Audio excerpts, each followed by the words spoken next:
जय सीताराम जी। एक राजा था, उसका बहुत बढ़िया बगीचा था।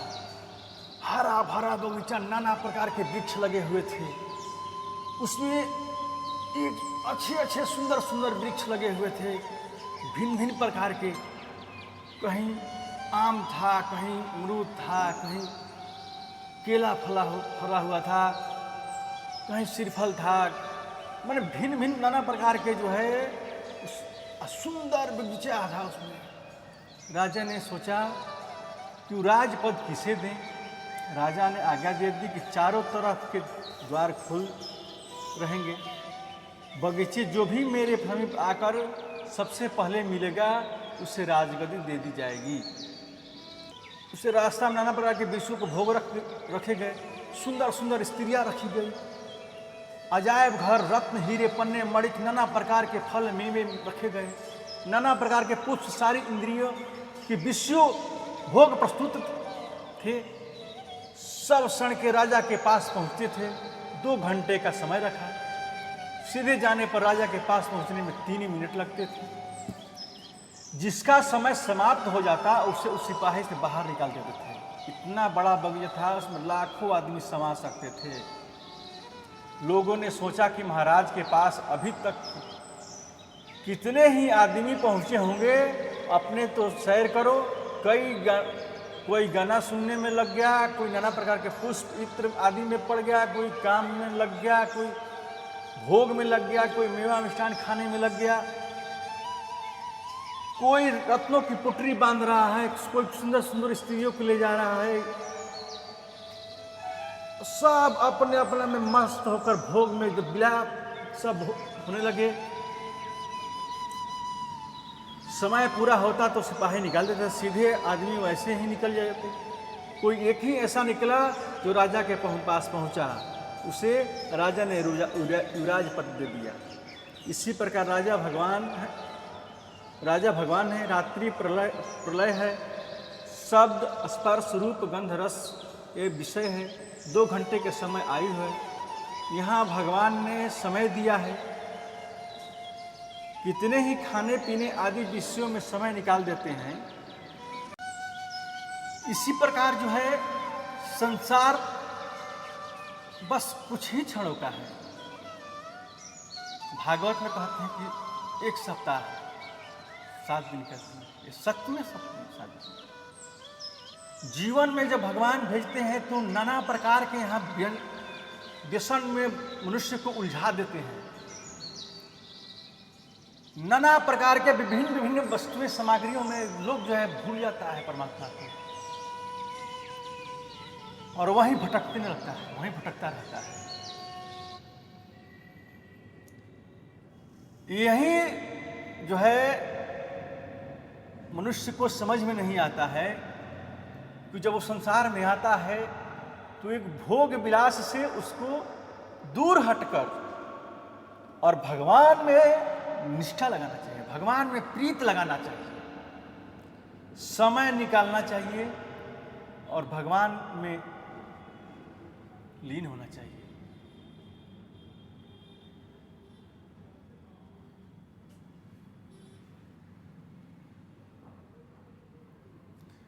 कोई 2 भागों में, कोई 5 भागों में रम रहे हैं और अपना समय व्यतीत कर रहे हैं। यह दशा संसार में सबकी हो रही है। जो मृत्यु की प्रतीक्षा करते हैं वह आदर्श से जाते हैं, और जिसने भगवान के दर्शन कर लिए उसको युवराज पद मिल गया। वहाँ जितने दर्शन करें उतने ही राज मिल जाता है। हर एक भाइयों को चाहिए कि पांचों विषयों को त्याग कर भगवान को भजें। एहि सस्पर्शजा भोगा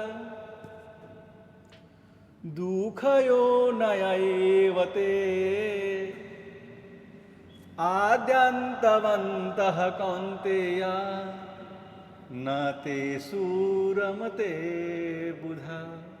जो ये इंद्रिया तथा विषयों के संयोग से उत्पन्न होने वाले सब भोग हैं, वे यद्यपि विषयी पुरुषों के सुख रूप भासते हैं, जो दुख के ही हेतु हैं, और आदि अंत वाले अर्थात अनित्य हैं। इसलिए हे अर्जुन, बुद्धिमान विवेकी पुरुष इनसे नहीं रमता।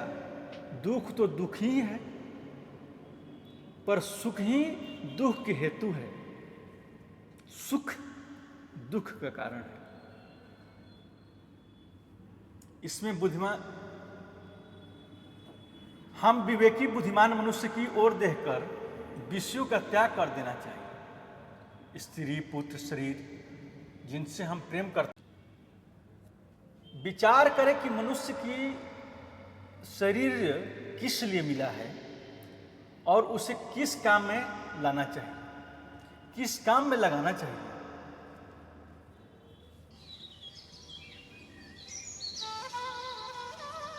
इस शरीर मिला है कि इस शरीर को हम किस उद्देश्य से मिला है, इसको समझना चाहिए मनुष्य को। एहि तन कर फल विषय न भाई, स्वर्ग स्वल्प अंत सुखदाई। नर तनु पाई विषय मन देही, अपलटि सुधाते सठ दिस लेही। जिस भोगों विषय भोगने के लिए यह शरीर नहीं मिला है, अनेक विषयों में हम लिप्त रहे, इसलिए हमको शरीर नहीं मिला है। संसार में भगवान ने भेजा है, इसलिए यहाँ आकर अपनी सद्गति का मार्ग जो है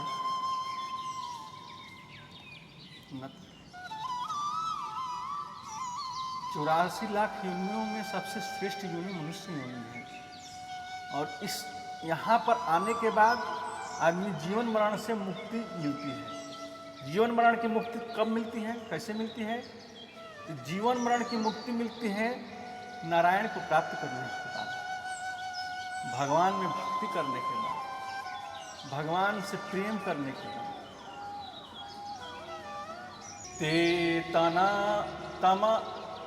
ते तमा भुक्त्वा स्वर्गलोकं विशालं, क्षीणे पुणे मृत्युलोकं विशन्ति। एवात्रयी धर्ममनु प्रपन्ना, गता गतं काम कामा लभन्ते। वे उस विशाल स्वर्गलोक को भोगकर पूर्ण क्षीण होने पर मृत्यु लोक को प्राप्त होते हैं। इस प्रकार स्वर्ग के साधन रूप तीनों वेदों में कहे हुए सकाम कर्म आश्रय लेने वाले और भोगों की कामना वाले पुरुष बार बार आवागमन को प्राप्त होते हैं। अर्थात पुण्य के प्रभाव से स्वर्ग में जाते हैं और पुण्य क्षीण होने पर जितना पुण्य किया है व्यक्ति, उसके प्रभाव से तो स्वर्ग चला जाता है। लेकिन जब वहाँ जाने के बाद वो पुण्य क्षीण होता है, जब खत्म हो जाता है, तो फिर मृत्युलोक में आता है। एक भाई ससुराल में गया, दिन भर उसकी बहुत आवाभगत हुई, दिन भर पशु की तरह चरने में लगा रहा। उसने सोचा कि यहाँ तो बड़ा सुख है।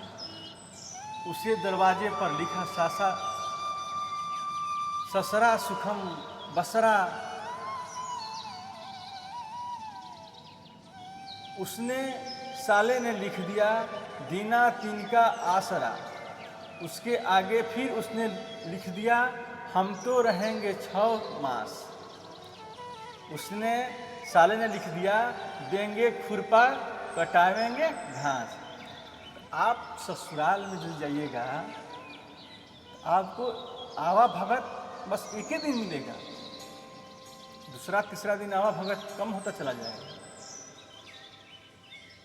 आप जो लोग ससुराल गए होंगे तो आप लोग इस चीज़ को भली भांति समझते होंगे। यहाँ तो खुरपा घास से भी ठहरने को मिल जाता है, पर स्वर्ग लोक में तो इतना भी ठहरने को नहीं मिलता है। मारवाड़ देश की भी यही दशा है। लोग बाहर जाकर कमा कर लाते हैं और वहाँ खा लेते हैं, फिर कमाने दौड़ते हैं। बाहर जाते हैं, कमा के पैसा लाते हैं, यहाँ आते हैं, सब खा जाते हैं, फिर जाते हैं कमाने, फिर आते हैं। लेकिन वहाँ जो है, वहाँ आपकी पुण्य खत्म, फिर मृत्यु लोक में वापस।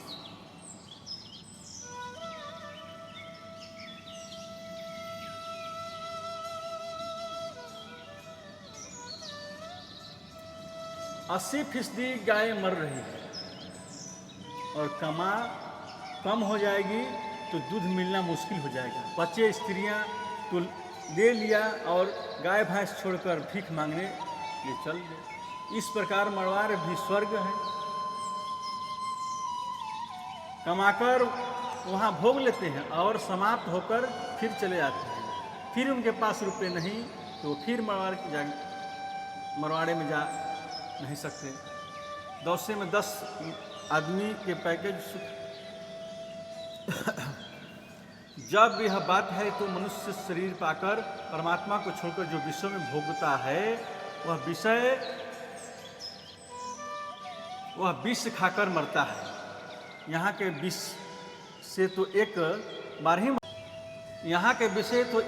ही मरते हैं, पर विषया शक्ति का विष तो साथ में जाएगा और करोड़ों या अरबों बार जन्मना मरना पड़ेगा। इसका ठिकाना नहीं है। हजार बार कुत्ता गधा होना पड़ेगा, क्योंकि इस समय मनुष्य तो 2 अरब की है। हम 2 अरब की सीट खाली करेंगे तब दूसरे आएंगे।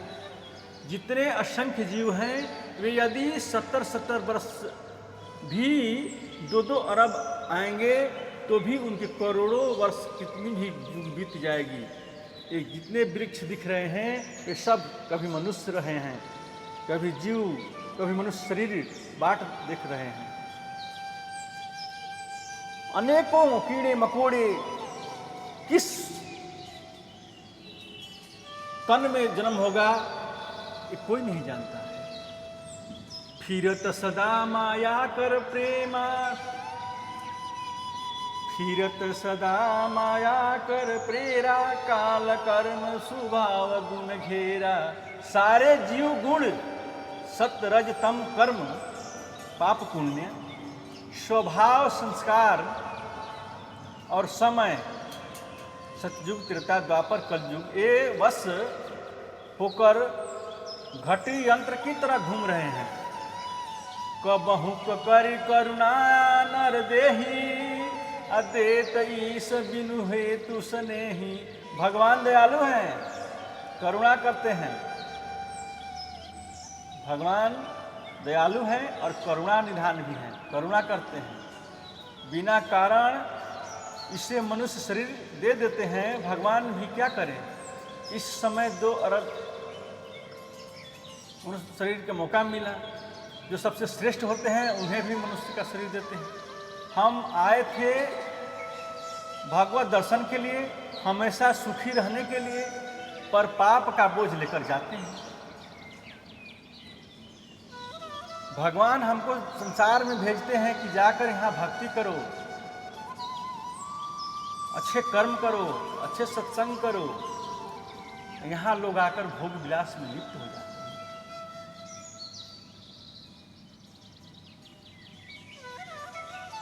फिर 84 लाख योनि में भटकते हैं,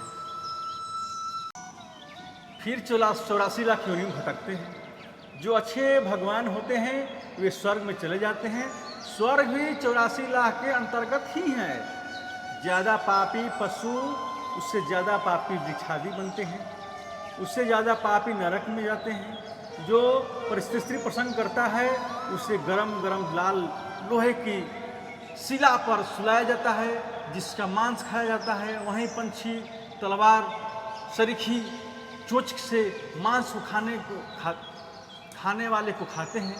यहाँ संसार में लोगों को जो जिस तरह का दुख देता है उसका फल उसी प्रकार से ही मिलता है। आप किसी को सताइएगा ना, आप एक दिन में सताए जाएंगे। 80 पत्र नरक में गन्ने की आकार के वृक्ष होते हैं, तलवार सरीखे पत्ते होते हैं। वहाँ जीवों को घसीटा जाता है, जिससे अनेक सारे शरीर में घाव हो जाते हैं। मरने सरीखा दुख होकर भी मरने नहीं पाते हैं। कभी पाक नरक में दोनों तरफ धीरे धीरे पकाते हैं, फिर उसका पाक होता है। इतने बड़े बड़े नरक हैं कि 10-10 हजार 50-50 हजार जीव उसमें समा जाते हैं। पापी जीवों को भयानक यंत्रणा भोगनी पड़ती है। किसको भोगनी पड़ती है? जो गलत काम करते हैं, जो किसी को मारते हैं, जो किसी को कष्ट पहुंचाते हैं, जो भगवान के भक्त हैं उन पर कष्ट भगवान के भक्त को कष्ट देते हैं, जो अताताई है, जो मांस भक्षण करता है, जो भोगों विलासों में लिप्त रहता है, उसकी ये दशा होती है। इतने इतने बड़े बड़े नरक हैं कि लाखों लाख उसमें समाते हैं। 4 युगों की एक चौकड़ी होती है, ऐसे 1000 चौकड़ी का एक कल्प होता है। जो स्त्री पर पुरुष से पाप कर लेती है उसे ऐसे 1000 कल्प तक नरक में रहना पड़ता है। कहीं लिखा है समय का परिणाम नहीं है, जंगम स्थावर योनियों का भोग भी मिलता है। गुरु स्त्री के साथ तथा पुत्र के साथ सहवाग करने वाले को भी अधिक पाप लगता है। स्त्री पुरुष को समझना चाहिए कि उस पापों का ऐसा फल भोगना पड़ता है। अपने पाप नाश के लिए भजन करें। जबहि नाम हृदय धरियो भयो पाप को नाश, जैसे जिंदगी अग्नि की परी पुराने घास। साथ में एक इकरार भी है, जो यह वायदा करता है कि फिर पाप नहीं करूँगा, उसके ही पाप नाश होते हैं। जो पाप किया हो और भगवान के पास जाके शरणागति हो जाए कि प्रभु हम आइंदा कभी पाप नहीं करेंगे, तो भगवान उसको माफ़ कर देते हैं। फिर पाप करता है फिर माफ़ नहीं करते हैं। और जो यह सोचता है कि पाप कर ले फिर जब कर लेंगे, बड़ा नाम अपराध है।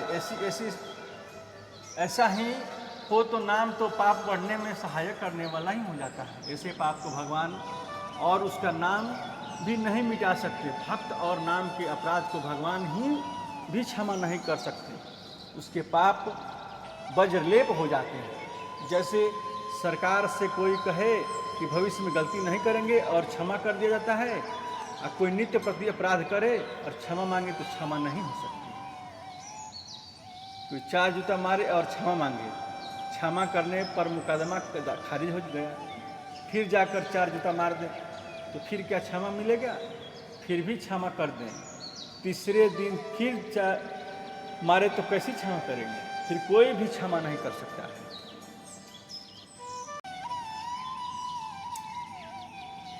तो उसको कोई माफ नहीं कर सकता है। बात यह है कि जिस काम के लिए आप आए हैं वही काम करना चाहिए। इस मनुष्य योनि में पाप ही 84 लाख योनियों में भोगने पड़ते हैं। मनुष्य योनि के पाप ही 84 लाख योनियों में भोगने पड़ते हैं। 84 लाख योनियां पापी मनुष्यों की प्रतीक्षा कर रही है। हम में और पशुओं में क्या अंतर है? पूंछ और सिंह का फर्क है। यह सब बातें सोचकर मनुष्य को जिस तरह कल्याण हो वही काम करना चाहिए। कर्म योग, ध्यान योग, भक्ति योग, ज्ञान योग, ये चारों द्वार खुले हैं। चाहे जिस मार्ग से जाकर राजा के दर्शन भगवत प्राप्ति करो, पर मनुष्य विषय भोगों में फंसकर नहीं जाता और भीड़ देखकर सोचता है कि कई पहुंच ही गए होंगे।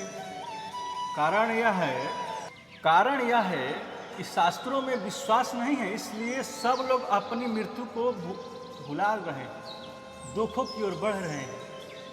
मनुष्याणाम सहस्रेषु कश्चिद्यत्रिति सिद्धये यतामपि हि सिद्धानाम कश्चिन्माम वेत्ति तत्त्वतः। हजारों मनुष्यों में कोई एक मेरी प्राप्ति के लिए यत्न करता है, और उस यत्न करने वाले योनि में भी कोई एक मेरे परायण होकर मुझको तत्व में अर्थात यथार्थ रूप से जानता है। अतः संसार के भोगों को तुच्छ घृणित समझे और दौड़कर भगवान के चरणों में तीव्र संवेगाग्ना, तीव्र साधन और तीव्र वैराग्य वाले को परमात्मा की प्राप्ति शीघ्र हो जाती है। भगवान कह रहे हैं शीघ्रता करो, समय कहाँ है? समय तो दौड़ा जा रहा है। व्याख्यान पूरा होने में घंटा घर शेष है, यहाँ से जाने में 2 दिन शेष है, और दुनिया से जाने का समय शीघ्र ही आने वाला है। अतः सब कामों को छोड़कर 1 नंबर का काम ही करना चाहिए। ताने कबहूँ भल कहइन गोई गुंजा ग्रह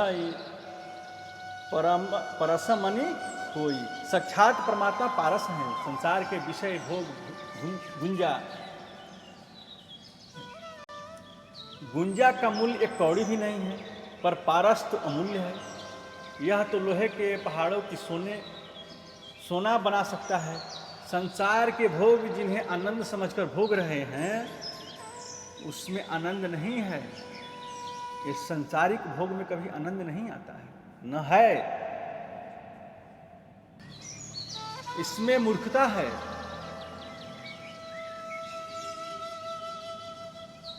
इसमें आनंद नहीं, इसमें मूर्खता है। संसारिक भोगों में आनंद नहीं, मूर्खता है। चिरमिड़ा उदाहरण इसलिए दिया क्योंकि वह चमकता है। बालक के सामने पत्थर और चिरमी रख दो तो वह चिरमी ही लेता है। सुना है बंदर चिरमियों को इकट्ठे करते शीत निवारण करना चाहते हैं। उसे फूकना है पर शीत नहीं मिटती। इसी तरह सब मनुष्य बंदर बुद्धि वाली दशा हो रही है। कुत्ता सूखी हड्डी खाकर अपने ही मसूड़े के खून को दूसरे का समझकर पीता है और घाव होकर मर जाता है। संसार के पदार्थ चिरमी की तरह चमकते हैं। बालक के सामने चिरमी कंकर पत्थर रख दें तो चिरमी ही लेता है। चिरमी चमकती है पर मुंह काला है। इसी प्रकार जीव को मनुष्य शरीर से निकल देते हैं, अर्थात मनुष्य शरीर से वंचित कर देते हैं और मुंह काला हो जाता है। ध्यान योग निष्काम कर्म, यथार्थ रहित हो सेवा और ईश्वर की भक्ति, इससे जो कुछ आपसे हो उन्हें करो। भक्ति स्वार्थ त्याग करके कर्म अभेद स्वरूप से ध्यान करने वाले रास्ता तय कर लेंगे तो ठीक है। प्रभु हम तो कुछ नहीं चाहते, हमें अपना आपका स्मरण भजन होने लगे, हृदय में बराग और उपरती रहे। मनुष्य का शरीर मिलना कठिन है। उत्तम देश, पवित्र वन, तपोभूमि, ये सब प्राप्त हो रहे हैं। इसका सदुपयोग कर लो। जब तक मृत्यु दूर है तब तक तो कुछ करना ही सो कर लो। ये आप नहीं जानते हैं कि कब मृत्यु आएगी, लेकिन जब तक आप इस शरीर भगवान दिए हैं तब तक कुछ करिए। जो न तरे भवसागर नर समाज असपाई, अशोकृत निंदक मंदक मति आत्म हन गति जाय। मरने वाले व्यक्ति में जो आत्महत्या करता है उसकी घोर गति होती है। वही गति उसकी होती है जो मनुष्य शरीर पाकर उसका उद्धार नहीं कर लेता। इसलिए हमें सब कामों को छोड़कर यह काम करना चाहिए कि शरीर को मिट्टी में मिलाने से या प्राण दे देने से हरि मिले तो ले लेना चाहिए। शरीर विनाशशील तो है ही, एक दिन नष्ट होगा ही। भगवान के लिए मरना ही सार्थक है। यह सब सोचकर शीघ्र ही काम करें और भगवान के प्रति निष्ठा रखें, भगवान के प्रति प्रेम रखें, भगवान के प्रति भक्ति रखें। बोलो जय श्री राम। इस वीडियो को देख रहे हैं तो शेयर, लाइक और सब्सक्राइब जरूर करें। भूले नहीं, संकुचाए नहीं, शर्माए नहीं, सब्सक्राइब करें।